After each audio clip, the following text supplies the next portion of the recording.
appreciate everyone being here.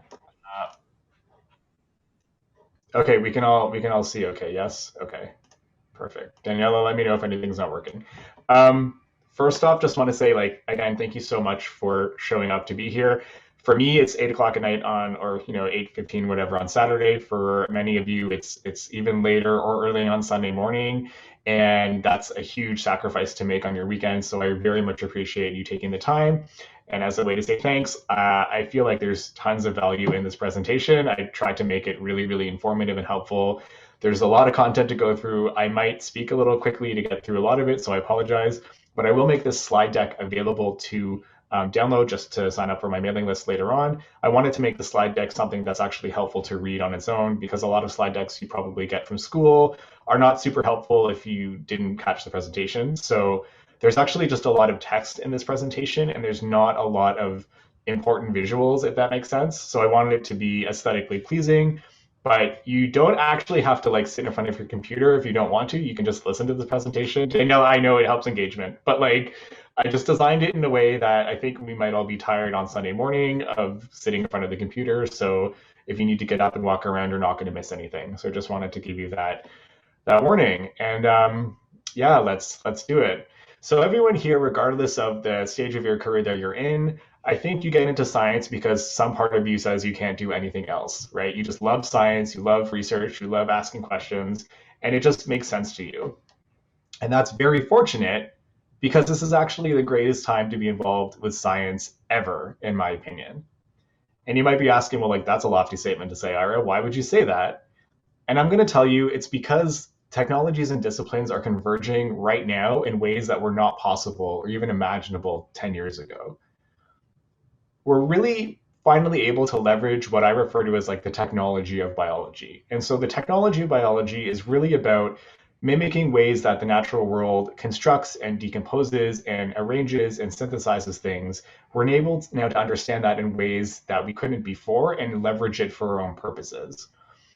So I want to share a quote by a CEO of a really popular synthetic biology company that sort of explains this a little bit more. I love this quote. He said, "Look inside an apple. There's a level of nanotechnology and molecular complexity that's much greater than your Apple computer. That's the kind of stuff where biology excels. It makes that thing from nothing. We don't have any way to make highly molecularly complex nanotechnology on the cheap except through biology." Sorry. Biology is this really weird thing because we completely take it for granted. You plant a seed, you add air, water, and sunlight, and this thing manufactures itself.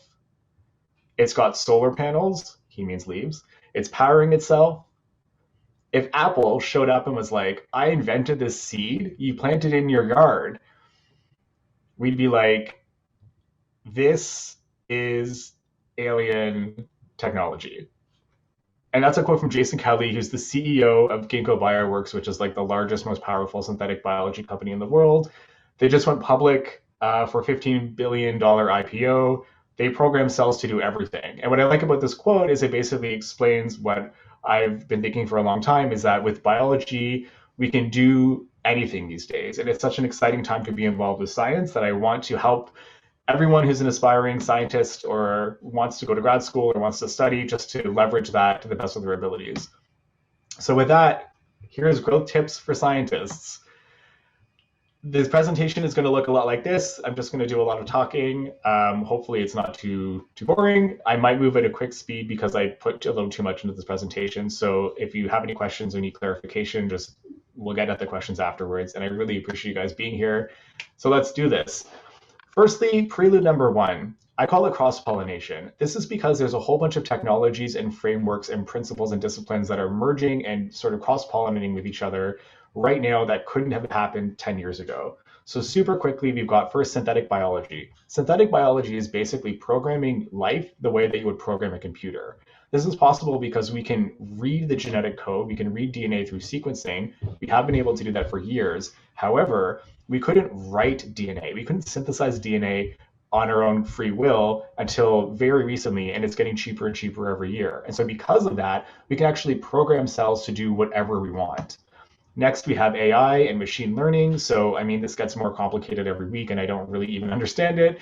But AI is really important now to help us discover new drugs. AI is really important in actually helping us design proteins that didn't exist before, which is crazy. We have interest in alternative protein or alt protein, which is trying to manufacture protein for us to eat that doesn't rely on animals. So, like lab grown proteins is a really interesting area. We have bioengineering, which is again trying to engineer life and all the processes involved in certain pathways and optimize them. So this also includes things like cell-free systems where you take transcription and translation enzymes and you remove them from actual cells and they're able to still function and create reporting genes. You also have what's called biofacturing. So again, it's taking all of this technology from nature that uses like that nature uses to manufacture things and tries to mimic that for us to grow our own resources that we need to use. The industrial technological culture that we have is more like we assemble things, but nature grows things. So how can we actually grow things that we need? How can we grow chemicals and textiles and other materials that we want to use? A company to watch in this space is called Zymergen. Also, we have bio-inspired materials. So now it's like we have this lens where we can look at anything from like insect wings to shark's fins to, cuttlefish, collagen inside to understand how we can develop materials that are inspired and efficient, like those we find in nature, to ones that we actually, use for our own deliberate will. And lastly, mycelium is having a bit of a moment now. So mycelium is basically like the fungal network of mushrooms, and it's actually being used now to make mushroom leather that's being used in haute couture fashion houses and even like brands like Adidas. We're also seeing a lot of interest in mycelium as like a construction material because it's flame retardant and is very impact resistant. And also there's some talk about like what if in the future we could actually grow our buildings instead of like building our buildings. Like using mycelium, we could actually have a really interesting organic material to grow things from.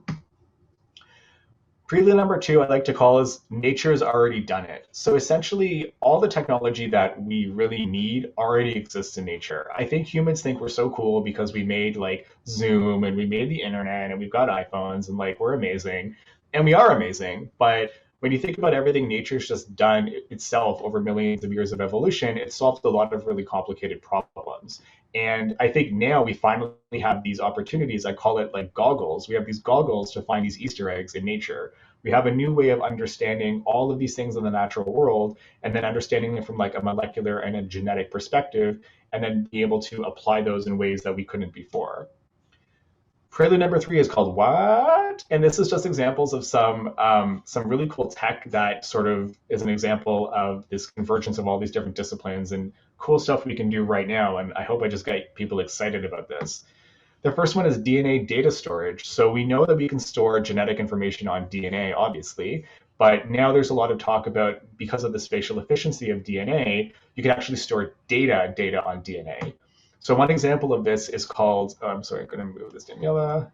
One example of this is a paper from Nature called Porcupine. And this essentially was a situation where people are using DNA to create a DNA-based like QR code replacement or an RFID scan replacement. So you make a code word, you convert it into DNA sequences, and then you apply these sequences to like a fine piece of art or like some paint or something, and the person on the other end can rehydrate the DNA and sequence it on a portable mini ion nanopore sequencer, which is pretty insane to me, actually.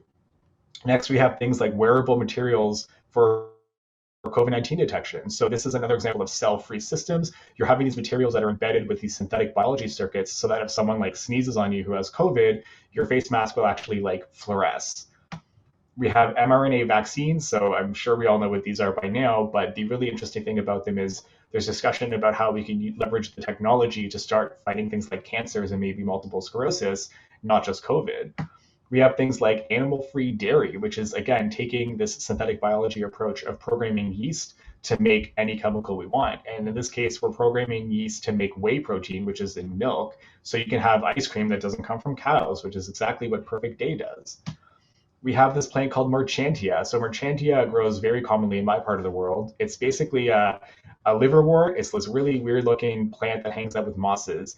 And a few years ago, we would look at it and say, oh, it's a lower, less developed, uninteresting plant.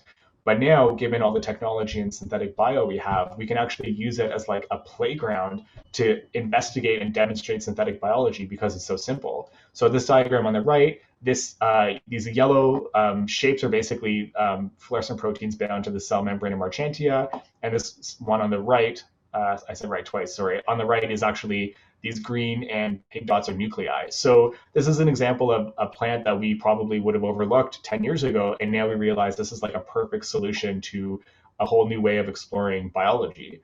Lastly, we have microbiome gene editing. So we all probably know what a microbiome is at this point, and we all know what gene editing is at this point, but you can actually put them together to precision edit your microbiome to help treat diseases, a lot of gastrointestinal diseases. There's even some companies that are trying to fight acne by like genetically altering the microbiome of your skin. So we're in a really cool place right now, and I just want to get people excited about the opportunities in science. But you're probably wondering like why you should listen to me, who I am, why I'm even boring you on Sunday morning. So right now I wanted to have like a bit of an origin story to give you a background on where I come from, sort of some interesting points along the way, how I got to where I am, and hopefully I can inspire you guys, with what I went through. So sorry, I'm just going to minimize that. Okay, firstly, where I'm from. I'm from Toronto, Canada. It's this place on the map. It's in the Great Lakes region. It's a beautiful place to live. Highly recommend you visit if you can. Secondly, I think everyone has some unique strengths and perspectives to bring to anything that they do. And one of the things I learned at a young age is that I have a really good talent for like memorizing things and for having a very good visual memory. And honestly, this started when I was 11 years old and I started reading the IKEA catalog. This is the Swedish version, not the Canadian version, but whatever. For whatever reason, I just became obsessed with like building a visual vocabulary and memorizing things. And I used to point out furniture from IKEA in like TV shows, and it was really annoying. But that actually served me down the road, which we'll get into sort of in a second. There was basically three what I call like oh my god moments that got me into plant biology. The first one was essentially a diagram like this that I learned about in high school. I learned about photosynthesis and I learned about respiration. And then when I realized that they were sort of the reverse of each other, I was like, this is insane. How is no one else geeking out about this the way I am? Secondly, in university, I took a like 100 level botany course and I learned about what's called the shoot root axis. Essentially, it's like this one axis, the apical meristem at the top grows towards the light, the basal meristem at the root grows away from the light. And to me, the fact that like the shoot and the root were the same thing just blew my mind. And then lastly, sort of playing off my furniture example, I took a course in undergrad all about like vegetation assessments, and we had to learn to identify plants. And we basically had this assignment where we got dropped off in the forest, and we had to identify every plant in the forest. And in southern Ontario, where I live, there's a lot of different tree species. So up until then, I had known what a tree was, obviously, and I know that there are leaves, obviously, but I didn't really understand that like leaves look different and they have a reason why they look different. And I never compared like leaf shape from one tree to another. And when I found out that that's basically the cornerstone of plant identification, I found out I was really good at it because I had a really good visual memory and I could point out details very well. And then of course, when you're good at something, you do it more often. And when you do it more often, you just sort of like become obsessed with it. And that's a little bit what happened with plant biology. So I kept on learning about that and learning about ecology and restoration. And I learned about some interesting concepts about like allelopathy and how bacteria communicate. And I became fascinated with this idea of like signal transduction in organisms. And then basically by chance, a friend of mine had found this position at a lab. And the lab was in Alberta, which is in Western Canada. And it was studying vascular tissue differentiation and development, which is the veins of leaves. And I applied and I had an idea that I wanted to do a master's degree. So I got a job in this lab and I worked there for a year and a half before grad school. And I always joked that it was like the least employable area of plant biology because it was like very academic research. But it was really fascinating. I learned all sorts of cool stuff. This is an example of a scanning confocal microscope image. Basically, these are 4-day-old leaves of Arabidopsis thaliana, which is a model plant system. And all of the blue dots are nuclei that are transcribing genes for certain photoreceptors. So these are all photoreceptors in the cell. I was trying to understand if there was a relationship between photoreceptors, like the plant's ability to detect light, and the way the vascular tissue develops. This is an example of mutant analysis, which is going to look really weird to you, but this is dark field microscopy. And essentially, I would do this to look at mutants and to see if their vascular patterns were any different, if there was any sort of like split mid veins or this one extreme case of plants, or sorry, leaves fusing together. So I did that, and I really enjoyed the work. But like so many people in grad school, I guess as a warning, is like they don't do a good job of training you to think about your career for a number of reasons we'll get into later on.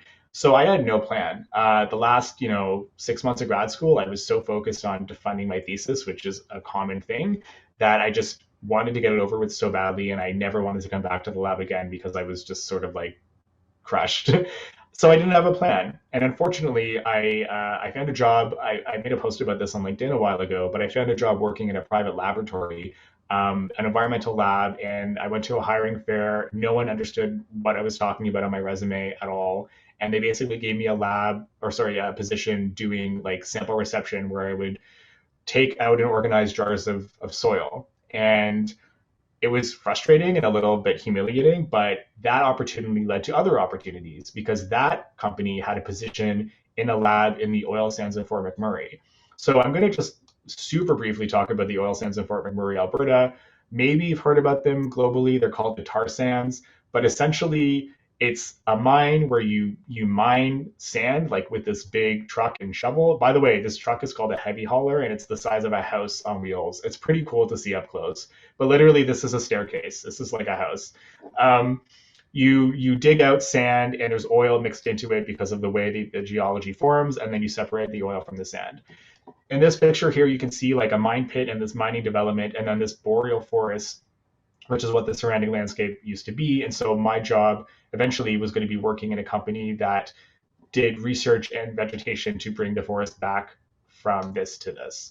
But it happened in a really unlikely way. I got a job by working at this like really sort of demeaning, crappy lab job. I got this job in a lab on site. And then honestly, I was in the right place at the right time, and I had access to the right email list that a job posting came up where they were looking for someone to do land reclamation. And I had a background in plant biology, and I knew how to write, and I had a master's degree from a Canadian university. And so they hired me, but it was very funny because I shared an office and I couldn't tell anyone I worked with that I was looking for a job. And there was a lot of rules about how you are not supposed to be like poached from other companies on this site. So sometimes you do weird things. Like I had job interviews in the janitor's closet on a phone. I had job interviews in my camp room. I had job interviews in a payphone booth. So I just want to flag that because I think there's a tendency for us to all think of our careers very linearly, but there's literally so many situations in my career where like I could not have conceptualized even doing this position because it was not even on my radar. I mean, similarly, like I couldn't conceptualize giving this talk to you today until Daniela reached out to me. I never would have thought, oh, I'm going to be giving a webinar to students, based on the other side of the world. So sometimes you just have to be open to things because you have no idea how things are going to work out. My main job in this oil sands land reclamation sphere was to do two things. One was to oversee operational tree planting. So we did something like 200,000 or 300,000 trees and shrubs a year, massive, massive areas of land that we revegetated to get the forest back. And then also manage and grow our research portfolio, which I'm most proud of. So this on the left is this is a politician. I can't remember what she does anymore, but this was a celebration about our 1 millionth tree planted on the site for land reclamation. And then on the right is just like a snippet of my Google Scholar page just to show like some publications that I got via managing this research portfolio. And they were everything from like plant development to like ecology papers to doing some really cool soil microbiology stuff. So basically, I ended up leaving the land reclamation space after a while. I wanted to move back to this part of Canada to be with my family. I got really tired of land reclamation, and it got me thinking a lot about how I developed my career using skills that I didn't develop in grad school. And the more I thought about it, the more I realized that science and grad students and scientists are sort of at a disadvantage because we spend a lot of time on a very isolated problem and a very technically specific problem. And we don't get a lot of opportunity to practice these really important soft skills. So a lot of soft skills like collaborating and networking and writing, I didn't really learn in grad school. I learned those through my other, jobs in my career. And so I just want to bring this up because it's something that I want to help students do through my coaching and courses and workshops is to teach these skills that unfortunately, like you're not really able to develop if you're spending a lot of time in the lab. The other really important thing about my experience building research portfolios is it's exposed me to what I call like the science adjacent landscape. So I think when we're in the science community, we tend to think that like Science is doing work at the bench. And if you're not doing experiments at the bench, you're not doing science. And there's a whole other world. There's, 2 or 3 times as many jobs out there in the science adjacent world than there are in the actual like lab research world. It's just that no one talks about these jobs because a lot of people don't know about them because they're not really brought up because there's this underlying assumption that like if you're doing research in a lab, you're just going to be a professor. And in reality, there's a whole bunch of roles that service science and that I was exposed to, but had I not sort of been on the side of managing research projects, I wouldn't have known. Okay, gonna take a super brief sip of water. Okay, we're going to talk about value. One of the biggest problems that I've found in being on the other side of academia is that scientists have a really difficult time describing and communicating about value. And value is how the world actually works. Like we live in capitalism. The problem is it's really hard to understand how your own work translates to value because you're dealing with a currency that is sort of fake. So it's like if you've ever gone to the carnival and you play those carnival games and you win some tickets and then you have to go exchange the tickets for a toy, which is like a ripoff because you know it's a cheap toy and it's a sham anyway, but everyone sort of plays along. You can't just buy the toy with money. You have to buy it with tickets that you eventually buy with money. And science is similar. Like science has this currency of publications. The more publications you have, the more powerful you are and you can get more things done. But there's no connection linearly between publications and money. Like you don't get paid to publish. In fact, you actually pay the journal to publish an article. So all the work that you're doing in like the name of science in order to advance knowledge and to get publications, it's really hard to put a dollar value on that. And if you can't put a dollar value on that, it's hard for people on sort of the outside world to understand where you're coming from because you don't really even know how to communicate value. So one of the biggest things I'll impart is to start thinking about the language of value, return on investment, budgets, time, labor. If you work at any other job that's not science, you've probably made an hourly wage, you've paid taxes, there's probably been some way that you're evaluated, and there's some return on investment for the company for your work. But if you think about science, it's really difficult to understand exactly like what your hourly wage is because it probably ends up being like pennies if you're a grad student. And so when your actual value is not clear, it's hard to extrapolate that to the rest of what you're doing. Chapter 3, the science adjacent dimension. I want a better acronym because SAD is not a good one. So if you guys have any ideas, let me know. The first thing I want to impart on you guys is that science happens everywhere. I think there's this assumption that we make that, again, if your science only happens in a lab in a university, but in reality, science happens all over the world, all over the, in the business community because science and research and development and innovation is how things get made, is how things get invented, is how society develops. So like the computer that we're on, the microphone I'm speaking into, my headphones, those all started out as academic knowledge and electronics, and eventually these companies needed to develop and keep investing in R&D to develop new things to get products for the general public. The problem is that people don't really realize that there's a lot of R&D and science in the non-laboratory setting. So as a thought experiment, if you think about a simple experiment you would do in a lab, I'll pretend like it's a PCR that I did when I was cloning back in grad school. There's so many different people involved in so many different aspects to make that PCR happen. Someone had to design reagents, someone had to make a protocol, someone had to sell you the PCR cycler, someone in the university manages the funding that you get paid for. If you make a discovery, someone is going to be there in the patent law office to like file your patent. Someone's going to illustrate your work for a journal. Someone's going to, help you with modeling to construct a model to communicate it to other researchers. Like there's all of these people that have different roles that service science that isn't just doing science at the bench. And I think I would really like you guys to remember that there's more to science than just doing lab work. Next, I want to talk about is science as a skill modifier. It's not the best term, but again, you guys can come up with a new one. I'd appreciate it. Pardon me. The thing about science is once you step away from doing research at the bench, and again, I'm not telling anyone to not go to grad school or to not, pursue your dreams, but there might be a point where you don't want to continue in academia, or you might realize that there's an overwhelming majority of surplus postdoc positions and not enough faculty positions, which is the thing. So many people eventually try to look for something else. And what you should realize is that, being involved in the science adjacent sort of world, you're not going to be doing the science at the bench. You're going to be translating the science at the bench. So this means like working within the world of science, talking about science, or working with results or data or projects in different ways that can combine with skills that you already have. So a domain knowledge of science, whether you're a chemist or a biologist or a physicist or whatever, you can combine it with other skills to open up whole new worlds. So you can do auditing and audit QA. You can be, you can leverage your business background to work at a biotech company or a synbio company. Or if you're, have a finance background, you could work for a venture capital firm analyzing startups. If you like to write and you like marketing, you can work for a marketing agency to sell life science products. If you like law and arguing with people, you can become a patent lawyer. And I'll send a shout out because the first episode of my podcast that's upcoming is talking about a researcher that left research to become a patent lawyer. So I'll keep you guys posted.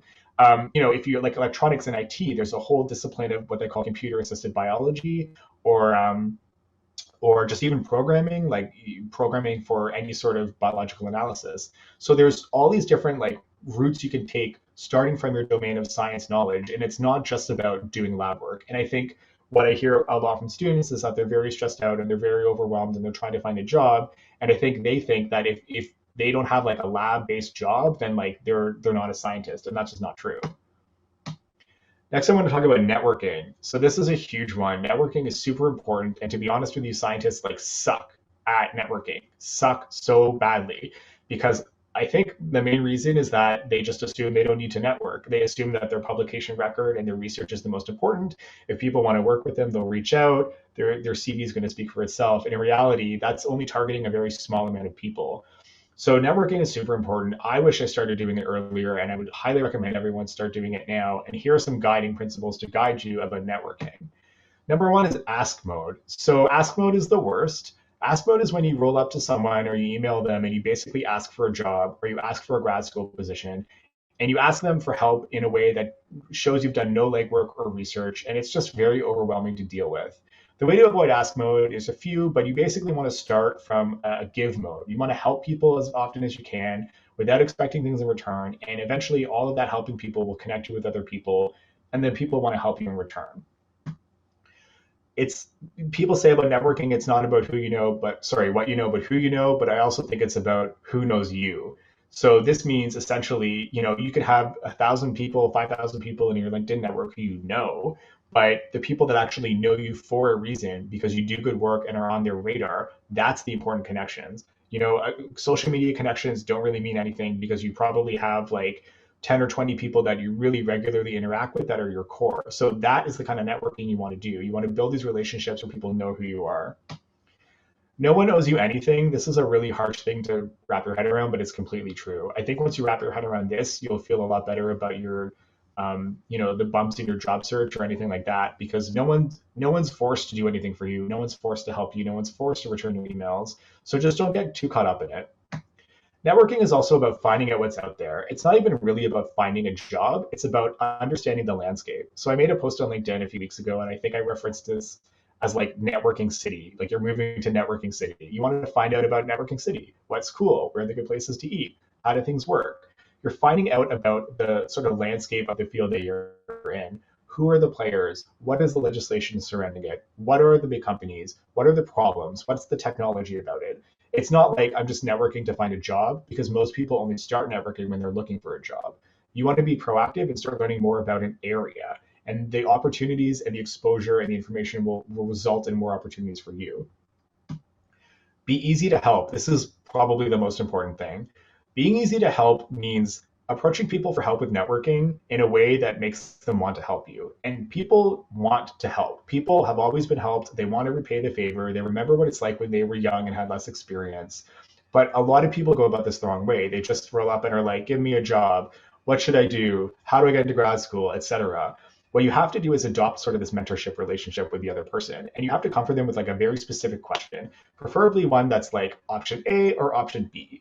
Because you want to start a conversation, and if people can help you, they're going to do it because they can spare the time, because we're all so busy. It has to be a simple question that shows that you've done the research and you respect them enough to want their help in a way that's not overbearing. So I had a great example of a student who messaged me the other day, and he said, hey, I've been accepted to 2 master's programs at this university, A and B. B is actually like the better university, quote unquote, but I kind of want to go to A. What do you think? And I was like, this is great. And I asked him why. And then we had a conversation about his thoughts and my thoughts, and we were on the same page. It wasn't just like, hi, what university do I go to? Hi, how do I get into grad school? Hi, what do I do? He asked me very specific information in a way that shows that he cares about my time and that he has specific questions, and then he wants those answered. I'm going to just skip a little bit because I don't want to talk too long, but essentially, people remember people, people don't remember resumes. This is like a golden rule about why personal branding is so important because, again, scientists suck at personal branding. I've met so many brilliant grad students and postdocs who want to be faculty, and they're brilliant and do great work, but they're not good at selling themselves, and they're not good at even communicating itself. So the important thing about networking is, look, if you don't network, you're throwing away an opportunity because, if you're applying for a job or applying for a grad school position, there's going to be 50 applications a week, most likely. So how do you stand out? You're just another document attached to an email that a person has to go through. And everyone, you have to understand that everyone's going to be very technically good. Everyone's going to be very technically sound. Everyone's going to be smart. And especially if you don't feel like you have the most competitive, say, marks, or you're maybe lacking publications or whatever, this is a way to leverage the skills that you have, the strengths that you have. If you're a talker like me who doesn't stop talking, if you're a people person and you want to, get on people's good side, reach out to actually see if you have a Zoom call or a video chat, right? The silver lining of COVID, even though COVID is actually the worst, is that, before COVID, when we were all not working remotely, the idea of having a video chat with someone was crazy. I would be like, no, what are you talking about? I just email me. But now everyone's so used to it that if you connect with someone on LinkedIn or Twitter or email and say, hey, I'm thinking about pursuing this, I need some advice, can I chat with you really quick? They'll be like, yeah, okay, let's do it. And then once you're on a video call, people remember your name, they remember your voice, they remember your conversation, and you stand out in their mind, and you're not just another resume that they get in the stack of 100 resumes. Super quickly, lastly, be genuinely interested in people's work. This is the reason I was so successful as a project manager, and I built a portfolio over $500,000 in a couple of years, is that I'm a nerd, I love science, I love talking to scientists, and I love talking with them about how to solve problems, and it comes very easy to me. And so I always recommend students because I get asked all the time, how do I find a lab for grad school, etc. And my advice would be read the literature, of which I don't think students are doing. Read the literature. Any papers that you read that you're genuinely interested in or think this is cool, contact the people on the paper because it's more worthwhile for you to try and narrow down what you're interested in doing and find labs that can help you get there than it is just to spam a whole bunch of like microbiologists because you study microbiology. And too many people do the spamming and not enough of them are actually really interested in what's going on. But people understand and appreciate interest. And so if you're genuinely passionate about what this person's studying, that's going to go really far. But if you try to hide your if you try to fake your passion, then people are going to notice that and it's not going to work out for you. Super quickly, here are some tips about lab work. For those of you that are starting lab work or grad school or undergrad, these are the big ones that I learned as a scientist that I want to like impart on you. So firstly, labeling. So labeling is super important. Start labeling things right away properly and develop a system that is recognizable and works for you. And also your lab mates will recognize because eventually that's going to be like your brand and it's going to help if things get lost or misplaced or whatever. Always label in Sharpie permanent marker, the fine permanent marker. The fat permanent markers are way too fat and they're good for nothing. Don't use colors because colors will fade, especially like those fun, light green ones and stuff. Those are just going to fade away. You want to use black, thin Sharpies. Similarly, develop a shorthand system. If anyone here is working in anything involving molecular bio or genetics, you're going to use a lot of Eppendorf tubes or EP tubes. They're small tubes. The lid's the size of your pinky nail. There's not a lot of room, and it's really important what you have in there. So you need to develop a shorthand system so you can understand exactly what is in those tubes. I had a combination of writing labels, and then I had like a dot system, one dot of one color and two dots of another color to denote different things. You don't have a lot of room, so you need to learn how to label things properly. When I had seeds, we would keep seeds in letter envelopes. I would label them with a yellow piece of tape if they were my homozygous mutants. So if any of my envelopes ended up somewhere else, everyone knew whose envelope that was because it was labeled in a specific way. Batching tasks is like the one skill I think I learned the most in grad school that helped me throughout my whole life. So essentially, if you have something to do that's the same task every single day or in any amount of time, you basically want to just batch it so you do it all at once, whether it's like writing emails or preparing media or filling pots with soil. Do it all at once, block off your time, it's way faster. Learn to mine papers. So this is really important for people that are starting to go to university. When you first encounter scientific literature, it's super overwhelming because you don't understand like 98% of the words. You don't understand what's going on. They're written in a really complicated way. And the biggest mistake is to read them, start to finish, because you're just going to be overwhelmed and give up. Eventually, when you get more exposure to papers, you basically learn how to read them in specific blocks. So you might say, I'm only interested in the materials and methods, or I only need to use the discussion. So I'm only going to focus on those. The beginner mistake is reading papers start to finish. The veteran or the pro tip is to read papers in little blocks, because not every part of every paper is important. Lastly, procrastination is an emotion management problem. I'm going to add all the clap emojis that you might need. So they have evidence to prove this in the literature, but procrastination is not about time management. Procrastination is about emotion management. If you're putting off a task, it's most likely because there's some mental obstacle in your way that you're not addressing. Whether you're scared or frustrated or afraid or nervous or anxious about whatever you're doing, that's the reason. So whatever you want to do, if you want to sit quietly, if you want to meditate, if you want to go for a walk, whatever, but be introspective, try to figure out the emotion that's blocking you and deal with the emotional stuff. Maybe you are nervous, maybe you actually don't like your boss or whatever. Get over that, and the actual execution is going to follow. It is absolutely not a time management time. We're all smart people. We all know how to budget our time. You have to deal with whatever you're dealing with emotionally. Number 6, hardcore soft skills. So these are hardcore skills because these are the skills that I am going to credit with launching my career after academia, after grad school. And unfortunately, most of these you don't actually learn very well in grad school. I'm only going to go over a couple of them in depth because of time. I feel like I'm already way over time. Who knows? Number 1 is public speaking, collaboration, teaching, leadership, project management, and writing. Again, you might have exposure to some of these things, but not all of them. Particularly project management and writing is really difficult to learn in grad school because your idea of what you're learning and your idea of, in reality, of what happens outside of academia are two different things. Talking about speaking, they say that speaking is the new competitive advantage. So few people are good public speakers, and you only learn if you practice. And the problem with being a scientist is that you don't give a lot of speeches or presentations. You just don't have a lot of opportunities. You might give 3 or 4 presentations in your entire grad school career, and it's always going to be to an audience of very technical fellow scientists who you are safe using a lot of big technical words, and you're not going to learn how to adapt your message to other audiences who might not have that background. I like to think of this ring analogy. So say you're giving a journal club talk to your lab. They're probably going to understand 90 to 100% of what you're saying because they're in it with you. They understand all the processes and all the genes and whatever. Then say you give the same talk to people that are in your department. They're also plant biologists, if we're using me as an example. They might actually only understand 70 or 80%. So your understanding is going to drop by, say, 10%, because they might get plant biology, but they might not be studying the same genes or the same organs that you are. Then say you give that same presentation to just biology students. Well, maybe they only understand 60% of it because there's so many things you can study in biology. They might have only taken 1 or 2 courses in plant biology, and they're not going to have that same level of expertise. Then if you're dealing with people that, say, don't even have a university education, maybe it's 30% of what they deal with, they're going to understand. And the other problem is that there's so many professionals that are very, very, very, very smart that are just not scientists. So if you're dealing with project managers, senior management, investment bankers, the business community, a lot of what I had to do was translate technical data to senior management who are far smarter than I am. They just don't understand the technical data.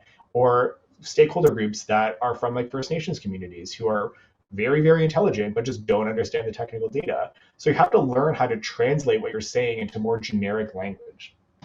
Lastly, attention is a privilege. This is a quote from Seth Godin, who's an amazing marketer and thought leader, but it's true. It's why I'm so grateful that you guys are here listening to me talk at essentially 8 in the morning on a Sunday or later at night on a Saturday. I really appreciate it. And you have to have the mentality that all of your audience's attention is valuable. So you absolutely don't have the right to write long, boring emails, to give boring presentations, because you can't assume that people are actually going to listen. Treat it like a privilege, and you're going to be much more effective in your communication. Collaboration. First thing you want to do is collaborate with yourself. When I started collaborating in grad school, I was brought on a big paper we were working on, but it was too early for me, and I didn't really understand a lot of what was happening in the experiments. I didn't understand all the mutant lines we were working with, and I got really confused and I crashed and burned. I was like, I'm great at collaborating. I'm going to say yes to everything. And eventually I just like failed because I was over promising and under delivering. So first you have to ask yourself, what do I need to improve on to be a good collaborator? Is my time management a little dodgy? Do I maybe need to be more efficient? Do I need to schedule things better? Do I need to write a little better? You can only collaborate successfully with other people if you're ready to collaborate with yourself and work on your strengths and weaknesses. Again, respect people's time. This is the biggest way to get like blacklisted as a collaborator and to like make people want to kill you. Maybe that's too harsh a word, but you know what I mean. If you're ever getting collaborations and collaborators where people are constantly late all the time chronically, that's a red flag. If you're ever collaborating with people and they always say immediately off the top, I'm so busy, I'm so busy, I'm so busy, that's a red flag. My professional experience is that people that always talk about how busy they are aren't actually very busy. They're just bad at managing their time. People that are really high functioning and busy don't talk about how busy they are unless you really dig for it. And then they might be like, oh, I'm just busy. They might, let off a comment. But some people are just like, you say, how's the weather? And they're like, I'm just so busy to notice, right? Those people watch out for because they usually are not great collaborators.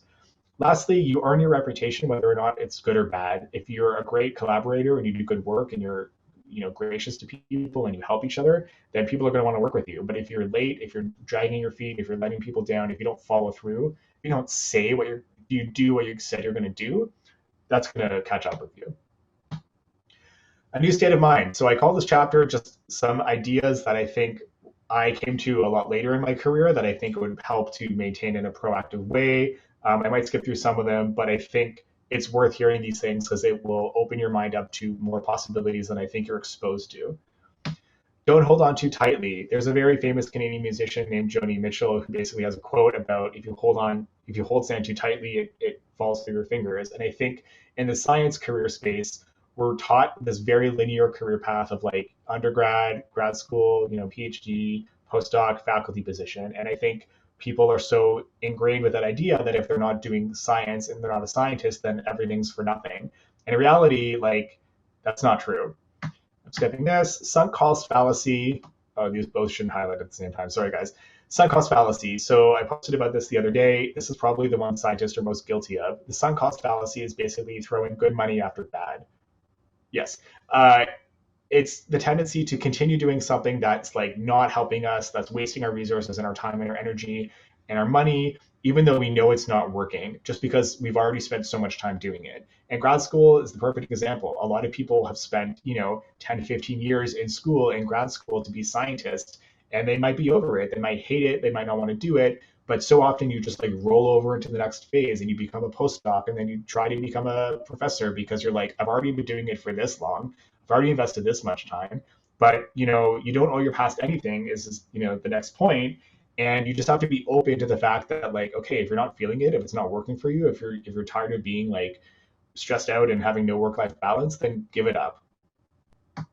Be open to being open. So I have been guilty of not doing this in the past, but then when I reflect on my career and I look at like the examples that I was giving you in my origin story, I was open. I didn't really have a clue what was happening, but I thought like I just have to do something, and things unfolded for me again in ways that I couldn't conceive possibly. It's those situations where people say, if you would have told me 10 years ago I'd be doing XYZ, I would have thought you were crazy. That happens a lot, and that happens a lot to everyone. I think we just have to be a little more open to being open and don't try to control everything. Imposter syndrome is real. No one actually knows what they're doing. Seriously, don't worry about it. You're doing great. If you do decide to leave academia, you want to mourn your research and move on. There's a lot of things I learned in grad school about how to be diligent and a lot of like work attitudes, but a lot of other things I didn't learn in grad school. And I mean, I definitely didn't ever use my like microscopy skills again or my molecular biology skills again, which I kind of miss. But you just have to take the good with the bad and say, this was a phase of my life and I learned a lot, and go on to the next thing. Lastly, different perspectives are key. So everyone's unique, everyone has their own experiences and ideas, and some of the most powerful ideas in science come from these different perspectives. Like if you look at CRISPR came from like a bacterial defense system to defend against viruses.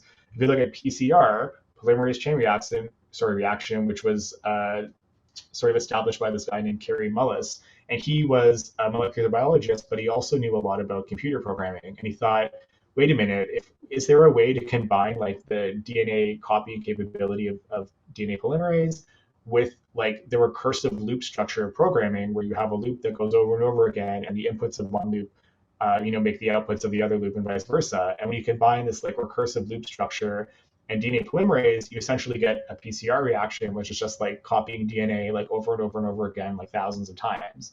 So there's all these really important perspectives that you never really know how they're going to play out, and don't think that you're never good enough or you have a weird background. Like, your story is your story, and that's what's really powerful, and different perspectives are what's going to change the world. Lastly, your personal brand. Just kidding, it's not last. I wanted to talk more about this, but obviously this is like way too long already. So I will say that for everyone who's interested in figuring out how to stand out on job applications or grad school applications, like, your personal brand is how you do it. Your personal brand, I know it's a buzzword. I know we live in like super social media times, but it really is a thing. Don't think of it as cheap or like a gimmick. It's basically just telling the world about you and what you want to do. Your personal brand is like a multiplication or a product of all of these things combined together. Your purpose. This is a huge one. I talk to students all the time, and they have no idea what they want their purpose to be. And I get it. I don't think everyone needs to at a young age, but I think if you're seriously considering going to grad school and making a career of science, you should figure out what you want to do and why you want to do it. Your story is super important, because your story informs your being, like the experiences that you had, what you've learned, where you've been, where you've come from. I was a designer that looked at furniture as a kid. I never thought I would be like a plant biology nerd, but like, look what happened, right? One thing sort of led to another. Your strengths. What are you good at? I was very good at visual memory. I was a very good writer. I, was good at working hard and asking interesting questions, and that's what led me to research, because I loved it and I couldn't see myself doing anything else. What are your interests? I've always been interested, as an aside, in like graphic design and branding, which is now serving me because this is what I'm really good at doing. I've been writing people's resumes since I was 16 years old, and I'm a lot older than that now. And combining my love of science and my love of branding and my knowledge of a lot of different areas of science is helping me help all of you in the audience and anyone who sees this to like help work on personal branding and developing that side of yourselves. But your interests are very important, because scientists are really cool people across the board. So many cool people I've met are researchers, and you would think, oh, they're all about the research, but they're not. They're just people like you and I. They have interests, and that's really important to make connections.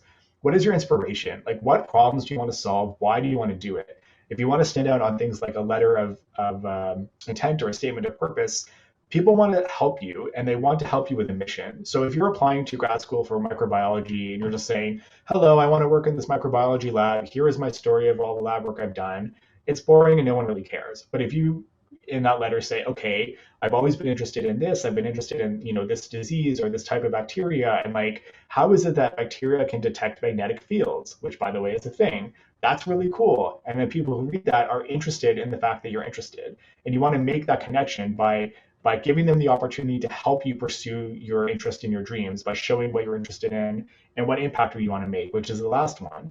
Why do you want to go to grad school? Why do you want to have this job? Is it just to be a professor? Because you're going to be very unhappy if that's your only reason. But if you want to study microbiology because you want to help cure a specific disease, or maybe you lost someone to an infectious disease, or you want to make more cow-free ice cream, or you want to learn fermentation because synthetic biology is amazing, that's the kind of thing that people want to resonate with. And when people are trying to decide who gets into what program, if you have a good idea of where you want to go in your career, that makes it that much easier for them. Chapter 9, career development. Sorry, guys, I'm going to try to go like a little faster. No one is going to care about your career for you. This is a sort of a quote from my first podcast guest, Sarah Holland. She's the patent attorney, but it's so fitting. I know it's a very cynical quote, but essentially it's true. The thing about academia is that you have to understand that people running labs, the supervisors and the PIs, are not really career counselors. They're people that are already in their sort of, quote, dream career because they've spent their entire lives in grad school, PhD, postdoc, faculty, whatever. They don't have any real vested interest in helping you develop your career. They might help, but they probably won't, because it's in their interest for you to get the publications, which is exploitative, but it's true. And it's not really their business to like inspire you with the possibilities out there. The other thing is, like I mentioned earlier, this whole science adjacent world, often is not something that supervisors really think about or have tons of exposure to because they've been doing something similar their whole careers. So it's not only that they can't really give you advice, they shouldn't be giving you advice. So when you put all this together, you have to really take onus and be proactive in developing your own career, because I can promise you that no one is going to do it. And the sad reality is that there's the whole population of people that leave academia for whatever reason, and they're very bitter and they're very resentful. And the common thing a lot of them say is like, no one helped me. I had no guidance from university. I had no guidance from my supervisor. I thought they valued me more, and you're left to dry. And so it's a really like bleak picture to paint, but trust me, this is just the way it works. Super quickly, we tend to think of our careers in sciences using a telescope. We have this far off dream that we fixate on really, really tightly, like being a PhD or getting a faculty position. Telescopes aren't good because they don't give you context. They don't show you how to get there. You just focus on one thing without all the interconnected relationships. But if you think about a glass bottom boat, you get to see all the interconnected relationships. You get to readjust your course as things go, and you can just sort of drink everything in and be a little more chill and laid back about your career path. That's the kind of model you want for your career. You want to have a general direction, but you want to keep your eyes open and keep things shifting in your mind.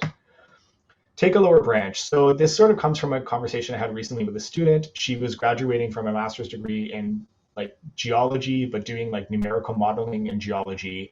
She wasn't having any luck doing any more traditional geology jobs like core sampling, and she wanted to know about opportunities. And so I asked her about her skills, and she told me she has a lot of programming like C++ and Python and machine learning stuff. And just talking to her, I was like, well, do you realize you could do financial modeling? Like, here are some job postings, blah, blah, blah. And you need to know a little bit about commerce and banking, but the core of it is being a programmer.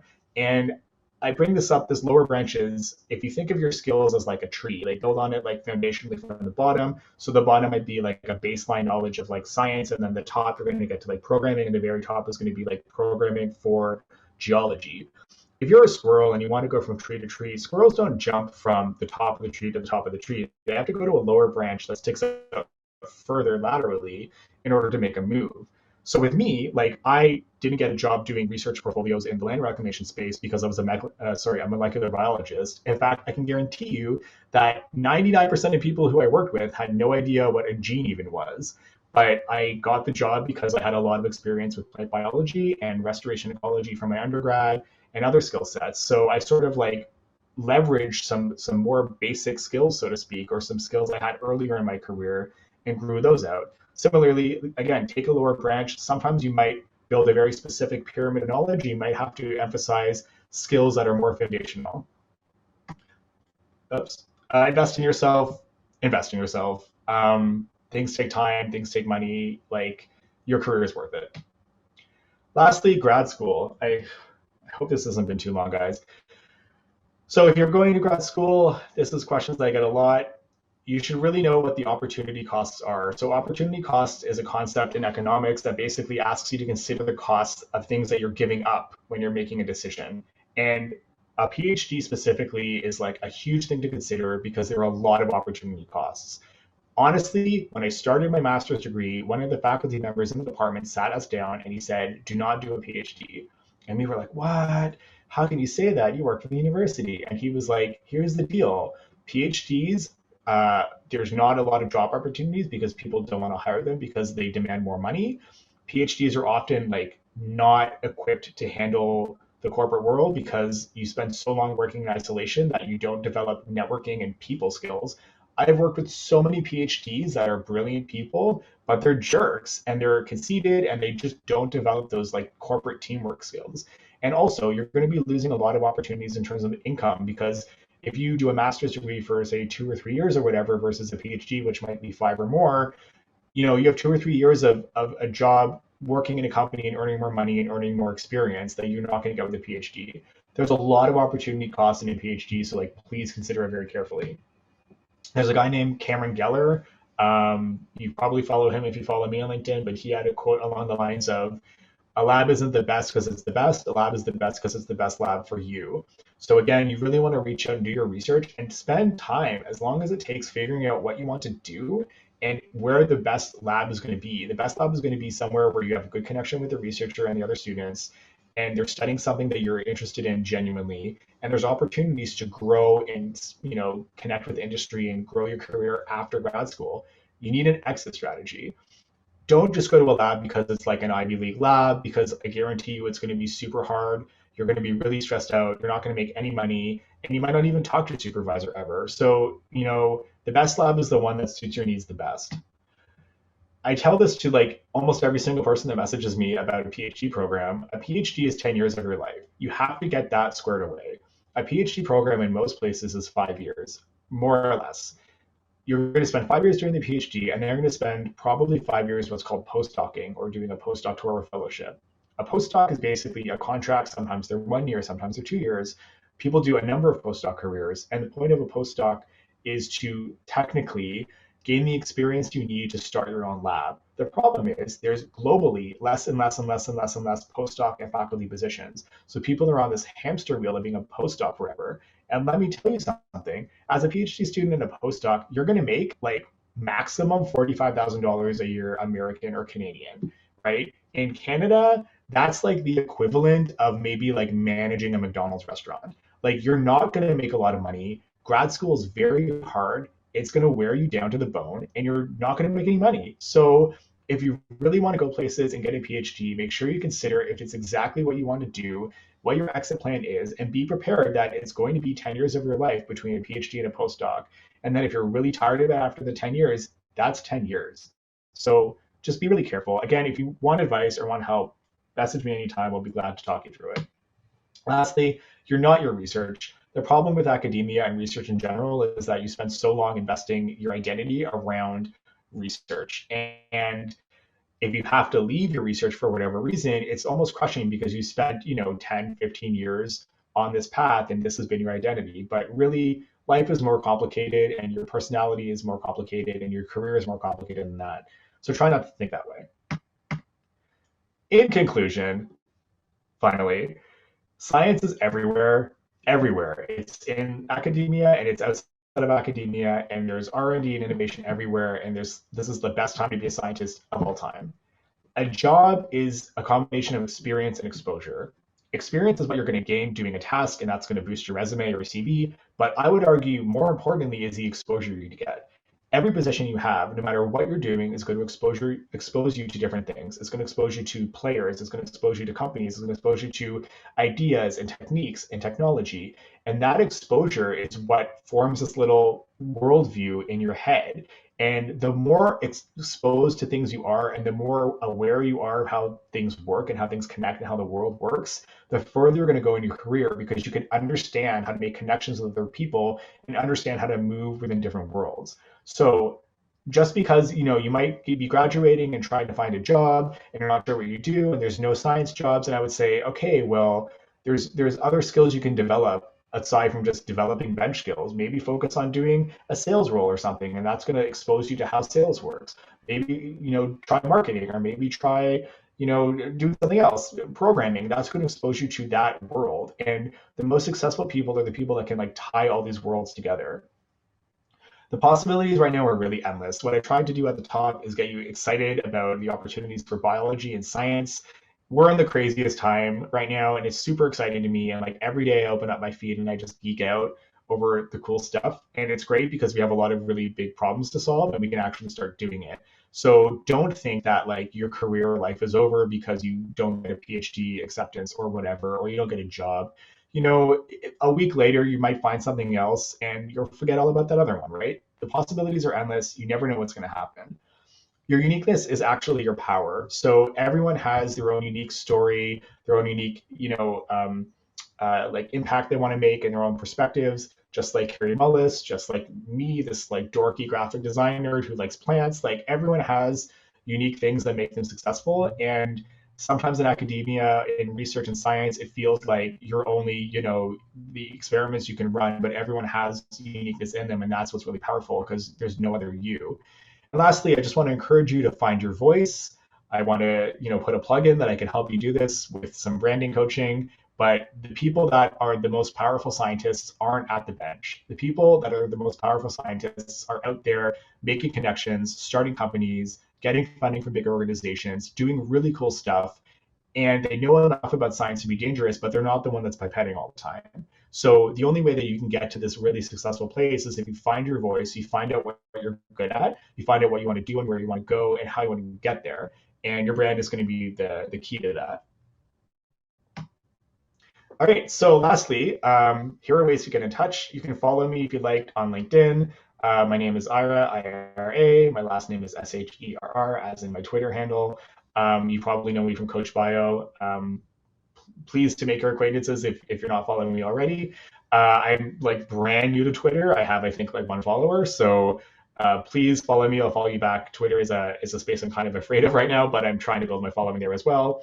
The website is coachbio.car.co. Those are not typos. There is 2 R's and no M at the end of com. I'm just tweaking some copy right now, but again, if you want to get in touch with anything for coaching or questions, reach out to me on LinkedIn or email or Twitter or anything. In terms of my coaching, I'm really excited to help you guys out. Anything I can help you with, whether it's like some sessions for helping you write documents for like statements of purpose, or letters of intent, or cover letters or CVs, to bigger brand development packages where I work with you to like really help you understand the impact you want to make, the purpose, your unique skills, and how to communicate that to the jobs and committees, or even just some guidance on job searching and career development. I would love to help out. On the same website, you can access the mailing list sign up. So I'm going to make this slide deck available as a download in exchange for signing up as a thank you. You're going to get very few updates because I hate mailing lists, but the important ones are going to be like the online courses I'm aiming for to release this fall, as well as that's going to be when I'm going to launch my YouTube channel. I had to sort of postpone things, but I'm going to have courses on everything from like how to write better, to how to give good presentations, how to write lab reports, teaching, personal branding, like all of the soft skills that I learned not in the lab, I want to help other scientists learn. And then also on the mailing list, you'll get updates on the Biosplitting podcast, which is my podcast I'm coming out with. Episode 1's dropping soon, and that's going to be a way to learn about more of the industry of science, but also just like connect with really cool researchers doing really cool stuff. And lastly, I want to say like a huge, massive thanks to Science Speaks Laguna, a huge thank you to Daniela, our host, because she organized and did everything. I just like showed up out of the ether today and spoke. Like that was my involvement. So I could not have done this without her help. And thank you so much for all of you for showing up and giving me your attention on the very early hours of a Sunday morning.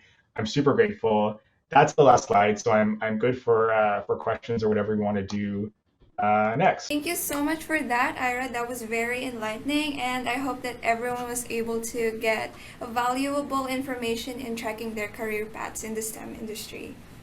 All right, so yeah, now we're gonna go over to the Q&A. So anyone who might have any questions, just raise your hand, and then Ira will call on your name, and please feel free to unmute yourself to ask. Or if you're feeling a little hesitant, just type down your You question can on type, the yeah. box. Yeah. Okay. Thank you, Alexa, for joining us. Does anyone Thank have you so any much. questions? No questions. Oh, I was worried about going over because of the questions, but oh well. Oh well. No questions. You guys woke up at like 8 o'clock on a Sunday morning and Yeah. you don't have a question. Captive audience. Okay. Maybe there are Okay. any questions that you've been holding on to. Feel You guys have free. questions about like I was told, by a bird that some people have questions about how to be competitive in grad school applications or how to not be stagnant on the job hunt when you don't have a lot of experience. Yes. Maybe I'll just pretend that Daniela asked me that question. So what I'm going to say, great question, Daniela. Thank you. So here's the thing. We've all been there, and we've all had very little experience when you graduate. And I think part of that stagnation is again like it's this perception. It's a perception of stagnation because you think I have no experience, no one's going to hire me because I don't have any experience. And in reality, there's a lot of jobs you can get, but I think we're fixated on having this like one path. We're like, I graduated as like a microbiologist. I need a microbiology job. There's no science jobs. No one's going to hire me. My life's over, so to speak. And I would say, like to echo my presentation, there's a lot of skills that make it up. I kind of picture it like a gem, like a beautiful gemstone that's cut and faceted, like whatever gemstone you want. Let's say amethyst, that's my birthstone, right? The beauty of gems is that they're cut in all these different cool ways, and so light can pass through all these different sides. But I think if you're just spending so long thinking in like the science land, you're like a gem that's only cut on one side, right? And the point is to develop all these other sides of you that can complement your science skills. So if you're worried about not being able to find a job that you think is interesting. It might not have to be related to science because science isn't going anywhere. And again, if you have a little bit of a science background, try, this the slide where I spoke about all those other skills. You can try marketing, you can try writing, you can try researching law school. You could like there's all these different things that are eventually going to lead to you being a professional that you can do in any job. So find a job that you're interested in doing remotely, and don't worry about if it's like perfect connection between your science degree or whatever and your next step. Because ultimately, like I learned a lot of my career development not by clearing leaves and using a microscope. It was because I had to like learn how to give presentations and I had to learn how to write. And I learned those through other jobs, right? Um, the second question that you fake asked was, how do you be competitive in grad school applications? So I'm going to preface it by saying, like, I don't work for a university. I'm not trying to give you the impression that I'm going to, like, if you follow my advice, I'm guaranteeing anything. I'm guaranteeing nothing. But it goes back to the point of people connect with people and people want to help and people like stories. So if you want to be competitive, first of all, try to network as much as you can on Zoom chats like this with the grad students in the lab that you want to work at. That's a really good first place to start because often the professors, the PIs, are not in the lab. They're busy doing other things. And the grad students in the lab already are going to be the people that you're interacting with every single day. So if you can just reach out to them and be like, hey, I'm interested in this lab. I'm trying to figure out if this is a good fit for me. Don't ask like, hi, can I join the lab? But just treat them like a normal person. Have a conversation with them, just chit chat online on Zoom. And if you get good vibes from them and they like you, then they're going to go to the supervisor and say like, oh, okay, Danielle is actually really cool. I remember this person. And because they're going to work with you, they want to let people into the lab that they have a good connection with. Also, they might be able to give you tips on how to connect with the prof because sometimes profs are really hard to get a hold of. So getting a hold of profs, I would recommend like email, obviously, but also like Twitter. Like Twitter is huge for STEM, as you guys probably know. So you can find people on Twitter, and it's a lot less pressure. People are on Twitter; they're more open to DMs than like they don't have like 6,000 Twitter messages as they might in an email inbox. So um, just reach out to them that way. But again, if you reach out to profs and uh, honestly, I wouldn't even apply to a lab I haven't tried to reach out to first because you could do all this work, you could be lucky, like email them, whatever, get accepted to grad school, and then you might get there and realize he's a jerk or she's a jerk, right? Um, so I would find labs that speak to you in terms of what you're interested in studying and you can see yourself studying in a long-term way, and then reach out on LinkedIn or Twitter or email and just say like, hi, I'm a microbiologist, you're a microbiologist, example. Like I'm interested in just exploring this area a little more. I'm trying to understand where I should go in my career. Can we talk a little bit? And the good thing about that is that you're not going into ask mode. You're not saying, give me a job. You're not saying, how do I work in your lab? You're not forcing them into anything. You're just addressing them as like, hey, I'm a scientist, you're a scientist to scientist, let's just like hang out. And then they can help you and give you advice. And every single person that you interact with and meet is going to give you some little tidbit of advice. So then you can go meet them and then you can decide, do they give you a good vibe? What do you learn? They might meet them and they might say, hey, actually, like, I think you're better off going to this person's lab because they actually study whatever. So a student got in touch with me the other day and she was like, I need help because I've been applying to all these grad schools and I haven't gotten any positive results. And she said, positive results. And I said, what do you mean by that? Like, are they calling you names? Like, is it negative?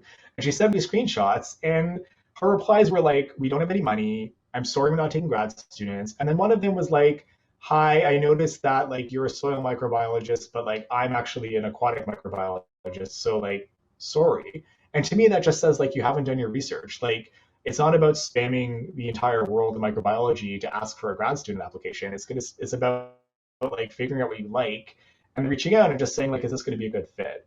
So the more work you can put into proactively connecting with people is going to be great because even if you don't have, say, the most competitive marks or test scores or whatever, if people have connected with you and they're like, oh, Daniela, like I remember her, she's really cool.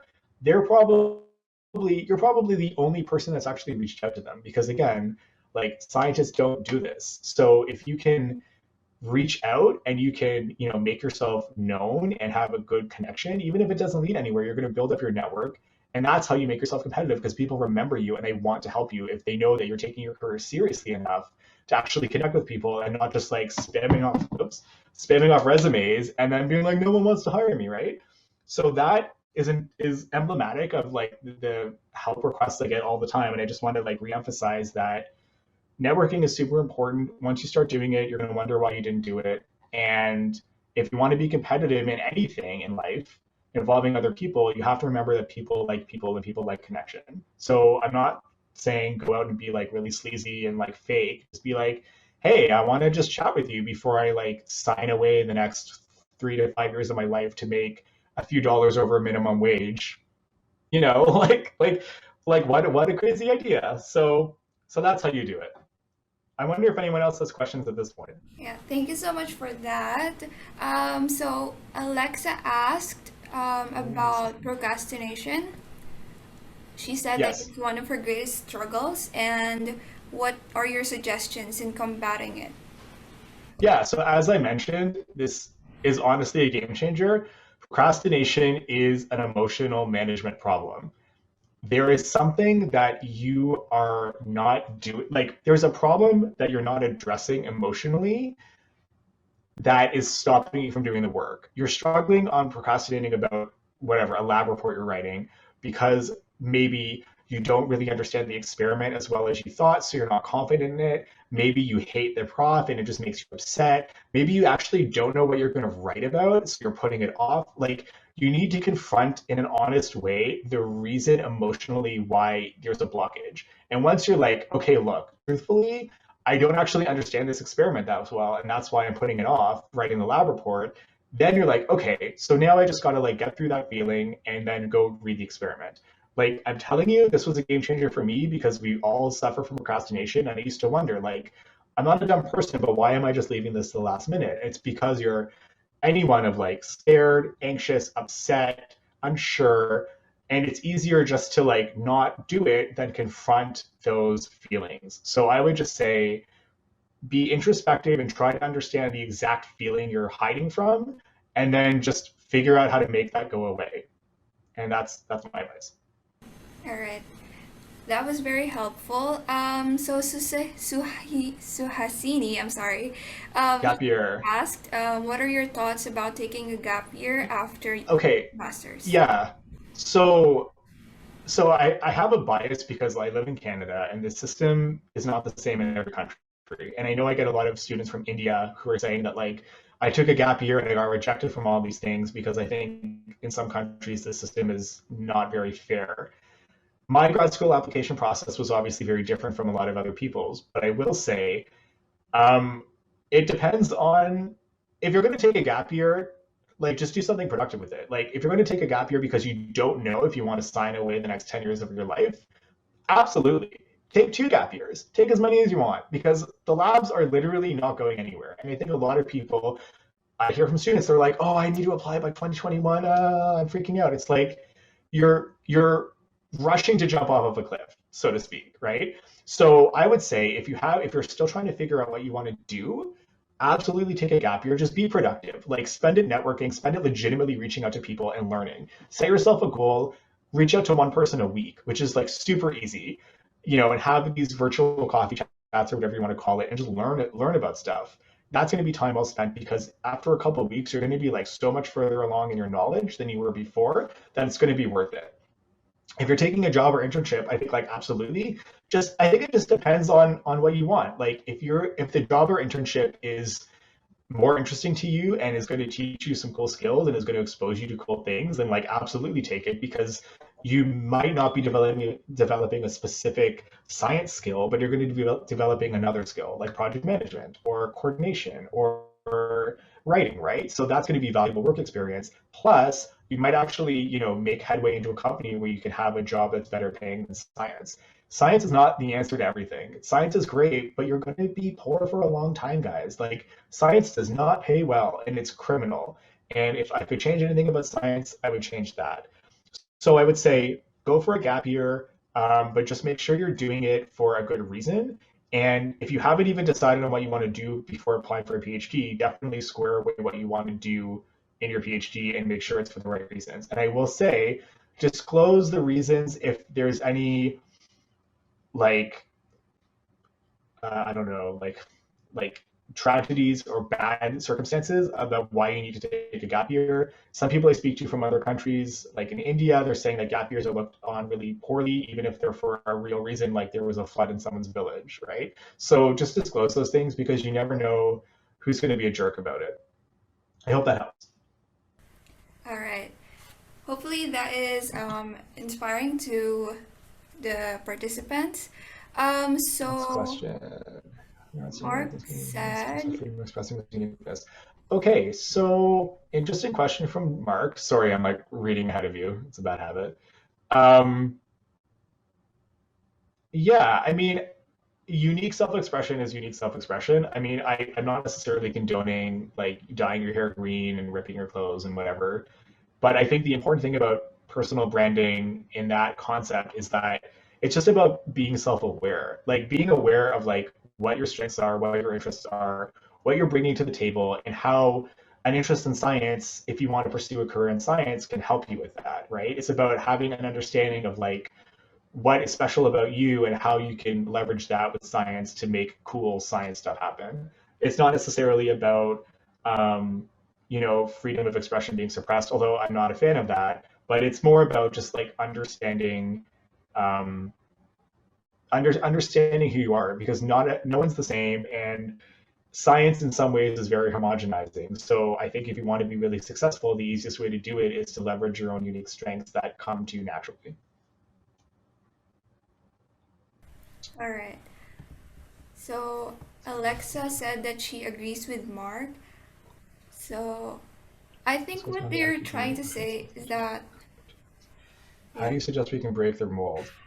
So I think there's like some cultural differences that I'm not completely keyed up on. So I want to just put that out there. But I'm not entirely sure exactly how this is translating in terms of like your career opportunities are limited.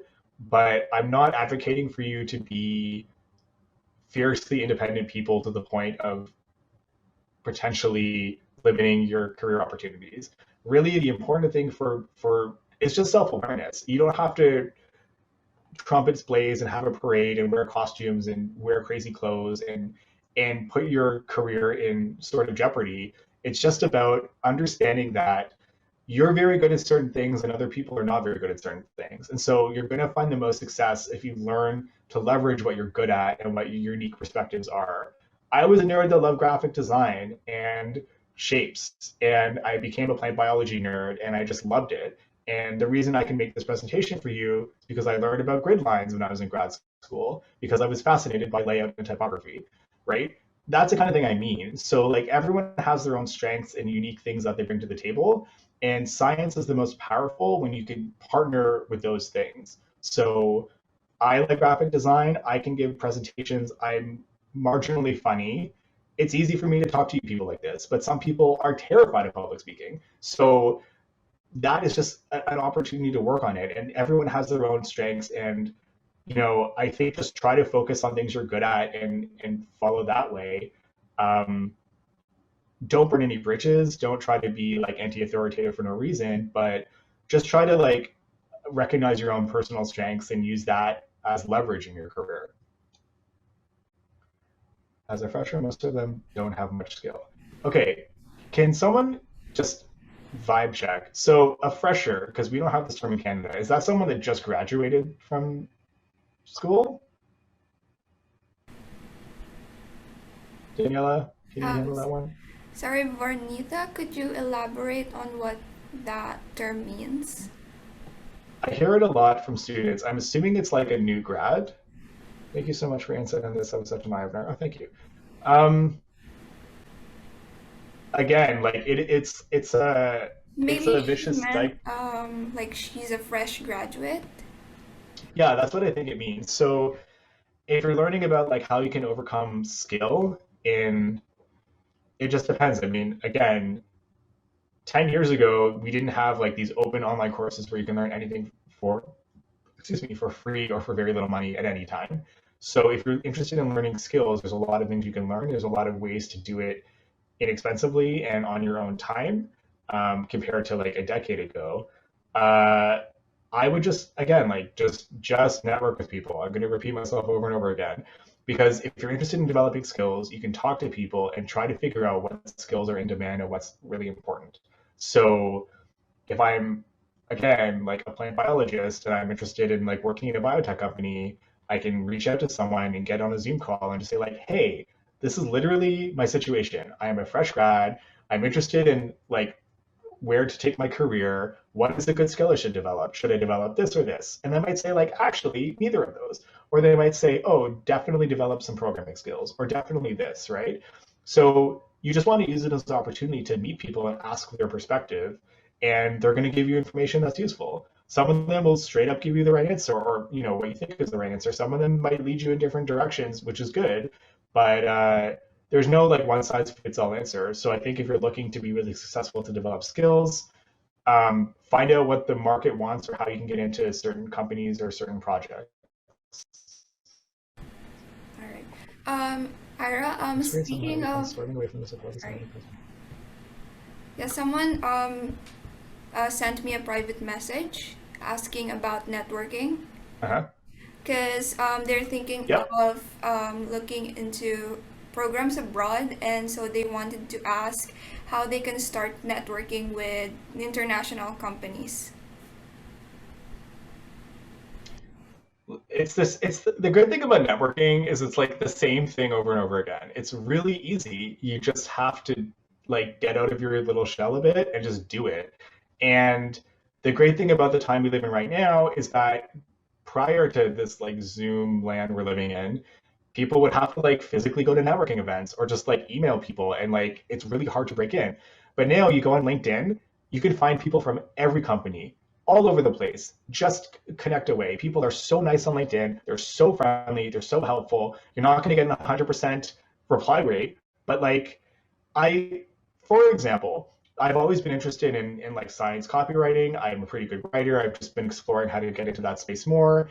And a few weeks ago, I reached out to a bunch of people who work in some a really big global design firm because I'm like, here's the deal: exploring new options. Love design, love science, good writer. How can I make this happen? And someone replied to me who was very, very, very, very high up in the company, like a national vice president. And we had a meeting, he sent an email, like we chatted, he gave me great advice. And I was like, don't you have anything else to do? Like, obviously they do, but you never know who's going to help you. And people remember people. This guy is obviously super busy. I'm not even a graphic designer. Like, I don't have a portfolio. I just wanted some advice.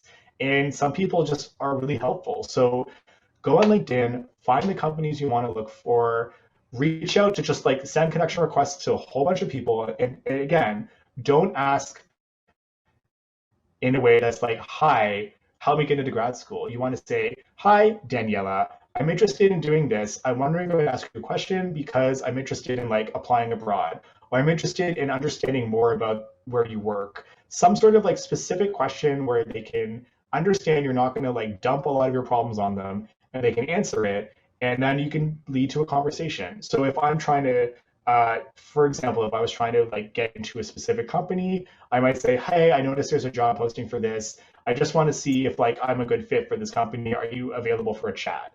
And that means like, they open a conversation up. If you're asking if you're a good fit, it implies a conversation. It doesn't say give me a job. So if you're trying to meet people and connect and network online for people to do studies abroad or to work abroad, find companies you want to work for. Often with LinkedIn and other social, like when you want add one company, you'll automatically algorithmically be recommended more. And just reach out to a bunch of people, and a lot of people won't reply, who knows, and some people will. And all it takes is one person. And just start from there. And again, just phrase it in a way that's very honest and that's not asking them to do any legwork whatsoever aside from like having a conversation with you. So you want to open with a very specific question that is relevant. Like, I'm trying to investigate this area, thinking of, starting to think of studying abroad, just want to see what your experience is in this school, etc. Something like that. Yeah. And just keep going. And then I'm telling you, you're gonna meet a few people and then be like, why didn't I do this years ago? Like, why? Like the whole time. So that would be my advice. Yeah, absolutely. If I may add to that, I do highly recommend going onto LinkedIn as well because that's actually how what I did with reaching out to Ira. So yeah, and you also get to meet other Yeah, scientists and literally. professionals and researchers who are in line with your interests. Also, if I could add another thing, go ahead and like do your research in joining international organizations like what I did with Science Speaks. Science Speaks is an international student organization, and I decided to start my own chapter here in the Philippines in hopes to connect my fellow Filipino students with international and local scientists so that they could learn and get inspired too. And also, it's a good opportunity to connect and network with future opportunities for their career too. Yeah, I mean, you honestly don't know how things are going to work. Like, this is the crazy thing about social media, like specifically LinkedIn, because for reasons I won't get into, LinkedIn is like the hot platform to be on right now, and not enough people are making content. So your content travels a lot further on LinkedIn than it does on any other platform.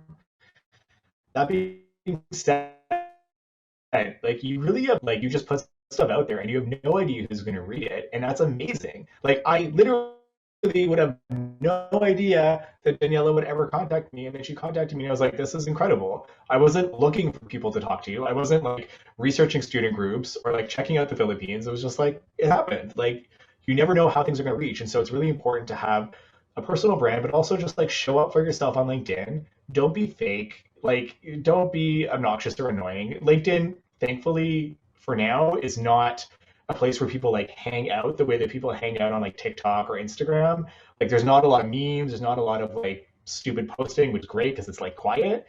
But just show up and be interested. Comment on people's articles, reach out to them, ask questions. Like people are super nice and you have no there's no reason not to, and you're going to be shocked to understand like how things grow.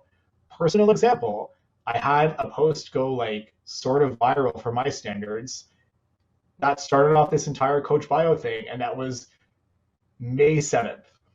And so this is like a little over 2 months later, and like I'm here speaking to a bunch of students in the Philippines. Like that's how things work on social media and LinkedIn. So you have really like nothing to lose, and you have no idea who's going to read your stuff and who you're going to connect with, and just go for it. Yes, definitely. So Um, being goal oriented.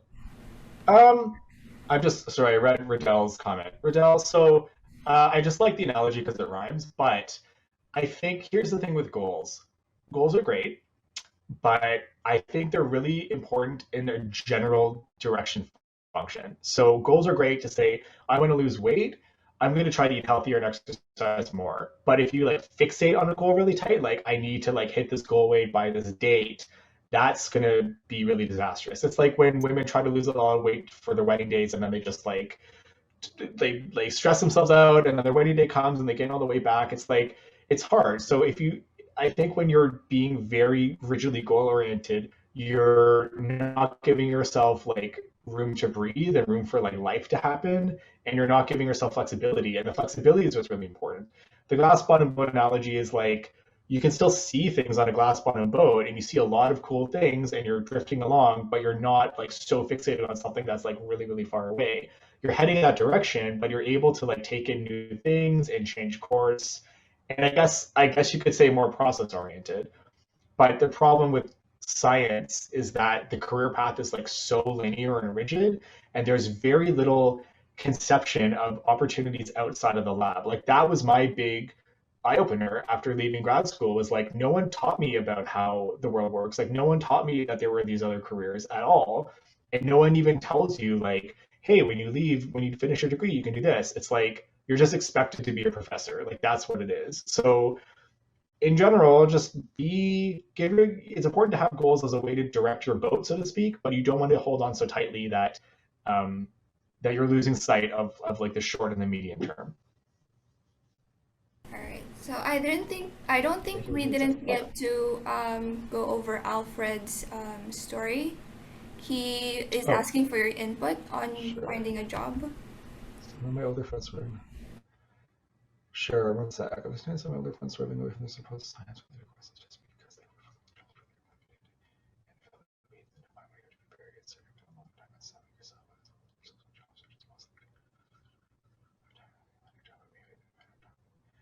thinking they might not have the job with everyone else is ready.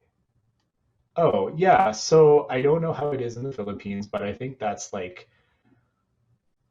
fair. Like here's an unpopular opinion. Like science is a very hard industry. Science globally pays garbage. It's very hard. It's run on exploitative labor from young people and grad students. It's not fair, right? And so I would say if your friends are swerving away from science because it's perceived to be very difficult to get a job in science, I'm not going to say that that's a bad thing. I'm not going to say everyone needs to be a scientist. Maybe they come back down the road, or maybe they start working another career and then they're like, you know what? I really actually want to do more science. Like I graduated from grad school 10 years ago and I'm still doing nerdy science stuff because I love science. So there's a few ways to have sort of a science job. I think maybe these particular jobs, maybe they're internships or specific companies, maybe it's very highly regulated, in which case I would also maybe be inclined to say like, I don't know if I want to put myself through the mental stress, but I will say just like don't like think you're going to leave science forever, right? Just like anything, science is just like one side of that gem, and it's always going to be there, right? Just like project management is always going to be there, and just like writing is always going to be there, and just like doing researching something else is always going to be there. So it really is unfortunate um, that the system is like that. But I guess I'm just going to say that, like, to be real, like, science is not awesome. Like, there's a reason a lot of people leave because it's hard and it doesn't compensate you very well. And I don't think that like people that wanted to pursue science but also wanted to have a life and chose the life are like necessarily failures. And I think that thinking is what causes a lot of mental anguish in scientists because they think I have to keep doing this. The sunk cost fallacy, right? Like I have to keep doing this. I've been in school for 10 years. Like you've been in school for 10 years and now it's time for something else. So you can definitely be involved in the science adjacent world without like necessarily having a really deep background in science. So I mean, if there's if they're swerving away from taking science courses, then like maybe they won't have that background. But you don't need like master's degrees and PhDs to do a lot of these sort of science adjacent jobs. That's what I'll say. So, for example, my guest on the podcast who's a patent lawyer in Europe, she just needed a bachelor's degree and you write some exams and that's it. So, um, I guess it depends. To sort of talk in circles, I apologize. It depends, but I just don't want people to think their like lives are over if they have to leave science because like science is not all roses, right? So I mean, it depends on what you want to do in business, but a lot of business people that work in biotech companies don't have science degrees. They're business people. Like you're not going to have to be doing the experiments. You're just going to have to understand like expenditures and resources, right? Like it helps to know a little bit, but it really depends on what you want to be doing. You're not going to be running the experiments if you don't have like a bachelor degree minimum, but you can still. These companies are huge. I mean, a company like Ginkgo Bioworks that had an IPO for $15 billion, you have to imagine is a huge company that not everyone there is like a brilliant scientist. Like there's going to be people that like do accounting and there's going to be people that are legal counsel and there's going to be people that are just like operations people, right? So science is everywhere. You can work supporting science in a lot of different ways. All right. Thank you for that. Are there any more questions that you guys might like to ask? Thank you for the questions. They were fantastic. I'm glad we finally got them. All right. So if there aren't any more questions, um, please take note that this event will be available to for us to watch at a later date. So I will be sending the link to where you can find it. And yeah. So for now, Yeah, and I'm also going to make the slide deck available, a shorter version of the slide deck. it has been a blast having this event with you, Ira. Thank you so much for being with us today, or tonight for you. Yeah, we appreciate the time that you have put in up for this event. Thank you. Thank you so much for having me again. Thank you everyone for your time and attention on a weekend morning, like very early. I really appreciate it. If you guys want to keep in touch, you can DM me LinkedIn, Twitter. Check out the Coach Bio page if you're interested in getting some help or advice or coaching. Yeah, and sign up for the mailing list to keep in touch, and I'll give me a shout if you guys need any help. Okay, thank you for that. Okay, thank you. Thank you, Chang. Okay, bye everyone. Bye, everybody.